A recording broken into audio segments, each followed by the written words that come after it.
حسن بصری رحمت الله علیه هغه به ډېر ښکلی وعظ او نصیحت کو. ډېر خلک به د هغه وعظ نصیحت له راتلل او الله ښه کول. یو ځل چا ورته وی ته په خپل ځای کې ناست دی، تا له خلک راځي، خو دی دی کې یو بوډا سړی دی، هغه اور له عبادت کوي. وی که ته لږ ورغلی او تا ورته څه نصیحت وکړه، خدای سم کړ، پته یې معلومه کوله، لاړه. بوډا سپین ږیری سړی و او د اور عبادت یې کو. حسن بصری رحمت الله علیه ورسره کېناسته او په ښکلی انداز خبرې ورسره وکړلې چې ته د دې اور عبادت مه کوه او د الله عبادت شروع کړه. وی ټول عمر مې د دې اور په عبادت تیر کړی دی، اخري وخت کې رانه مه خفه کوه، اوس به خفه شي، نو د دې نه اوړم نه.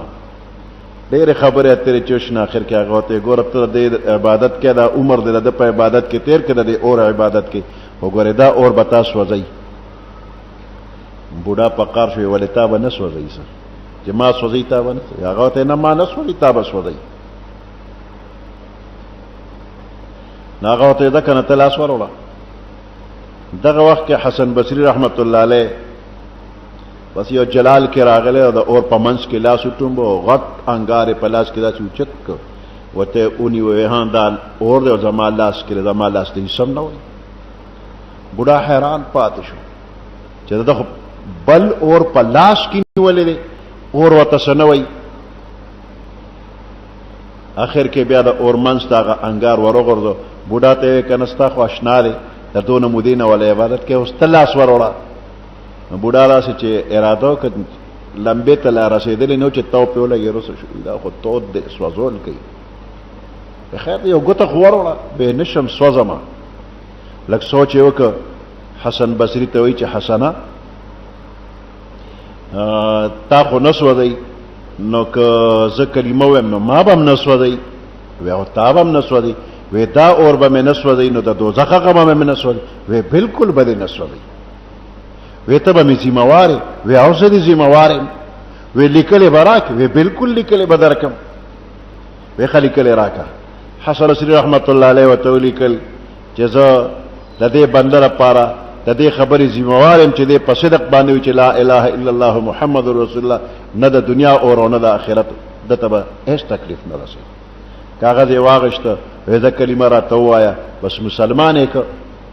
حسن بصري رحمت الله علیه خوشحاله شو او بوډا مسلمان شو، د اور د عبادت نه توبه وویستله.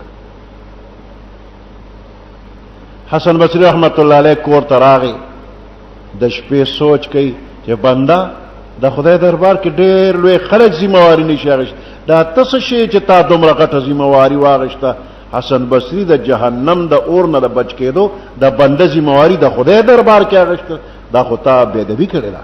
په ژړا شو، یا الله زه بنده یم، عاجز یم، کمزور یم، ما ته معافي وکړه. لوی خلک ستا په دربار کې ذمهواري نشي اخیستی، ما ذمهواري واخیسته، ما معاف کړه. وایي چې سهار شي نو ورځم بوډا ته یم چې کاغذ راکړه، بس خدای دې هسې وبخه او ذمهواري زه نشم اخیستی. سهار وختي لاړه، د بوډا کور ته چې ورسېدل ته جړا وه. د تپوس کوي بوډا خو بیګا وفات شوی دی. وی زما یو کاغذ و ورسره، وی هغه خو هغه وصیت وکړه چې دا زما موټي کې بند کړې، په سینه د پاسه کېدی او قبر کې را سره کېږي، فرشتې راته څه وایي. نو ته به دا کاغذ ښیم چې حسن بصري ذمهوار دی، ما ته څه مه وایي. نه ورسره قبر کې کېښودی شو. حسن بصري نور خفه شو، یا الله زما کاغذ خو آخرت ته ورسېده، دغه ځای نه بیا ماله څوک راوړي. جړلې د الله نه معافي غوښته. شپې خوب ولیده، بوډا د جنت په یو ښکلی باغ کې په تخت ناست دی. حسن بصري ور مخکې شو، خو بابا زما هغه کاغذ وی والا هغې ته لاجت نه دی راغلی، ځاسې خدای پاک بخلی ما. د یوې ورځې ایماندار دی، په صدق کلمه ویلې ده، الله جنت ته لېږلی دی. او بت ته که ټول عمر په سجدو باندې پروت دی، هېڅ نشي کولی. غیر الله درله څه کولی نشي. الله له عبادت که په یو ورځ یې بخلی دی.